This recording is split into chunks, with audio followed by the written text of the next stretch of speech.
Okay mga kapads, mga kaibigan, welcome back to another content. And papanoorin natin si JBV Korea na siya ay si Wear Sunscreen yung kanyang handle sa TikTok. Now, nagbigay kasi siya ng parang different perspective dito kasi nga most of the reviews na nakukuha ngayon ni V. Cortez is negative. So, ito yung parang naging against the grain just to emphasize my point bago tayo pumunta sa video niya. Stop the cancel culture.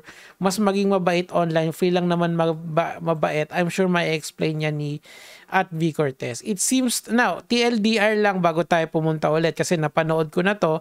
It seems to me na naiba yung formulation nung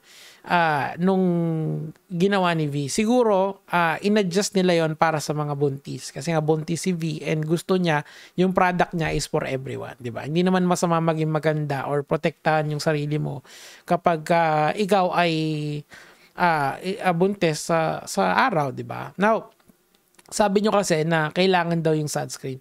You do you, okay? Ako siguro, since hindi naman ako masyadong naglalabas, baka hindi ko kailangan yan. Pero kunyari gusto kong mag-walking sa labas, di baka kailangan ko yan, di ba? So, it's better na alam natin tong mga to. And of course, if fan kayo ng Team Payaman, well, we will know this. Okay, let's go. Okay, hindi ako masyado mapakali. Past few days, pinapanood ko lahat ng reviews ng content creators. Kaya napa-order ako online ng V Sunshade. I have here 2 sunshade. Itong isa, ito yung sinend sa akin ni V. I-check natin yung manufacturing date niya, Feb 2025. Yung na-order ko online from their site, sa S-App is March 2025. Okay. Ayan. So, nagtataka ako, bakit kaya yung review ko iba sa review ng mga napapanood ko? Yun yung pinaka-iba doon. Kasi iba sila ng manufacturing date. It seems like may iniba sila doon sa formula. Diba? Ganun mo i-explain yun kasi yung isa parang pag pinahid mo, parang hindi siya nagdi-diffuse agad dun sa balat. Yung isa naman, pag pinahid mo, mabilis, okay? Pero mas maganda si Wear Sunscreen yung ating ipakinggan. Kasi yan yung niche niya sa TikTok eh. If you actually look at yung kanyang mga reviews, yan yung kanyang mga beauty products yung kanyang sinasabi. Alright? So, panoorin na natin siya. Bili nila online. Tinry ko kanina earlier and ito yung nakita ko. Okay ha? Hindi ko muna siya lalagay sa face ko. Papakita ko muna sa inyo yung mas closer para talaga mas makita natin yung difference nila. Okay, kung nakikita nyo, bawas na talaga to kasi ito yung sunscreen yung una. ginagamit ko at tinest ko nung mga araw na tinetest ko to. Okay, uunahin. So, isa pa ha. Etong mukhang okay pala to.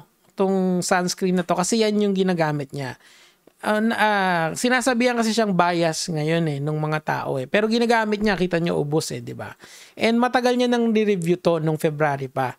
Kaso ang point niya kasi dito iba yung binigay ngayon kaysa yung rini-review yung nasa market ngayon. It seems like there is a difference in formulation. Okay, so at least i-lay down natin yon as facts of the case, okay? Tuloy natin. This is Feb 2025. Okay. So, I'm gonna show you. Ito siya. Ayan siya ha. Closer look. And this is March 2025. Ito. Mas closer look ha. Tingnan nyo mabuti. Yung kulay pa lang the difference. Look at the difference. Ito yung tinest ko. Ito yung review ko. Look at that. Ayan siya. And ito yung na-order ko online. Okay. I-swatch natin siya ng hiwalay ha. Wait. Let us swatch si Feb 2025 ha. Galing niya mag-review actually. Okay. Ito yung unang nakuha niya. Ha? Ganyan siya. It's blending nicely. Hindi siya yung watery katulad na nangyayari sa mga creators. Ano yun? Ayun o. It's blending easily sa kamay. And luminous. It's really, really luminous. Okay. Then sa right hand ko ha. Ito yung hand ba to? Wait lang. Okay. Let's put the March 2025. Ito'y siguro, hindi ko alam ha kung ito yung mga na-order nyo online. It's very, very watery. Tingnan nyo. Tingnan nyo ha, pag binlend ko siya, ayan. Makalat. Ayan. Diba? Two-finger What method din. is this? Ayun. Sige. Pero, So I do believe na ang nangyari talaga is that there was a different in formulation of the batch, 'di ba? Kasi nga yung mga sunscreen kasi na yan, dumadaan sila sa manufacturing, 'di ba? Yung manufacturing na yon, merong certain formula yon. Malamang merong naiba doon, kaya iba yung itsura, iba yung kulay and what not, 'di ba? So I guess ang kailangan gawin ni Vijan is to ask the manufacturer kung ano ba yung nangyari, or baka kasi gusto niya kasing mangyari is pwede rin sa buntis. Kasi of course, kung gusto mo talaga ang intindi ko kasi sa mga ganito, kailangan hypoallergenic siya. Ibig sabihin, kahit anong balat pwede. So kung i-formulate mo siya in such a way na maging hypoallergenic siya, most likely ang nangyari dyan is naglagay sila ng ibang formula para maging mas hypoallergenic siya. Siguro ang give off nun mas ano siya mag-diffuse, hindi siya ganoon kabilis mag-diffuse. Okay, tuloy natin. nag-blend naman siya actually. Pero iba yung consistency. Exactly. Iba yung feel niya. I mean, kung kayo yung nag-blend sa sarili ninyo, iba ito compare sa ni-review ko. Blend natin na. Pero nag-blend siya ha. Wait. Look. Yan siya. Yan. Same finish, actually. Same yung finish niya. But, mahirap nga siyang i-blend. Wait. Matagal pati. Swatch ba natin sa face? Bakit ganon? Okay, tingnan natin kung meron siyang iba dito ha. Okay, ayan. March 2025. Grabe ginawa niyang ano eh. Alam mo, believe ako sa ganyan eh. Kasi usually, yung mga ganitong content creator. Kasi, yung mga cosmetic companies, of course, I did a little bit of research na dito. They actually try their cosmetics on non-human subjects, okay? Pero etong mga content creator na to, they are actually sacrificing their skin for something pharmaceuticals would actually want na nagbabayad sila ng mga test subjects, di ba? So, tuloy natin.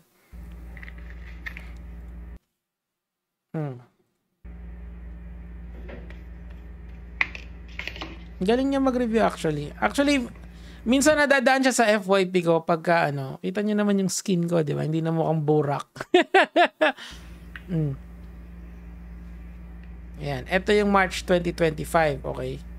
Kita mo, gagawin niyang, grabe, the dedication of this person. No filter, ha? Oh, wala.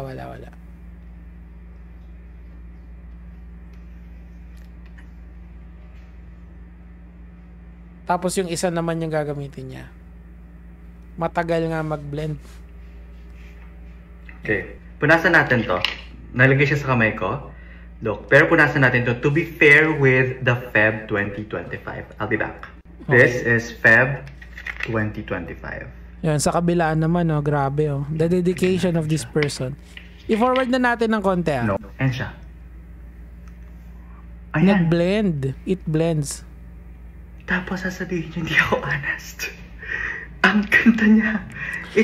Ganito kasi yung nangyayari ngayon. Of course, nagkaroon ng backlash si V, tapos yung pagsagot niya din kasi hindi masyadong okay. So, it seems like there are batches doon sa doon sa kanyang produkto na hindi maayos. Okay, yun yung nakukuha at nire-review ng influencer.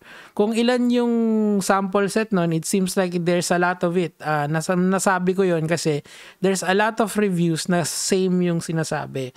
So kung yun yung sample set mo, 'di ba, sa statistics yan, maybe mas malaki talaga yung yung batch na ganon. Ngayon, nung February, it seems like it's normal.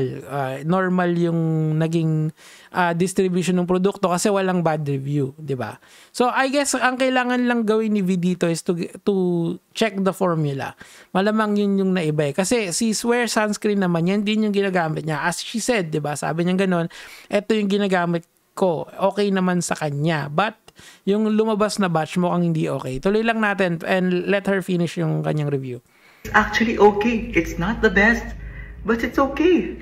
Diba? For the price, luminous, ganda. It's blending. This, Makapal. ito, pag-usapan natin to. I hope hindi dito nagtatapos yung sunshade drama because we need to hear from Miss V. Yan. Correct. Baka yung man-off din niya yung problem, hindi naman siya. Hindi ko alam. I am not a business owner.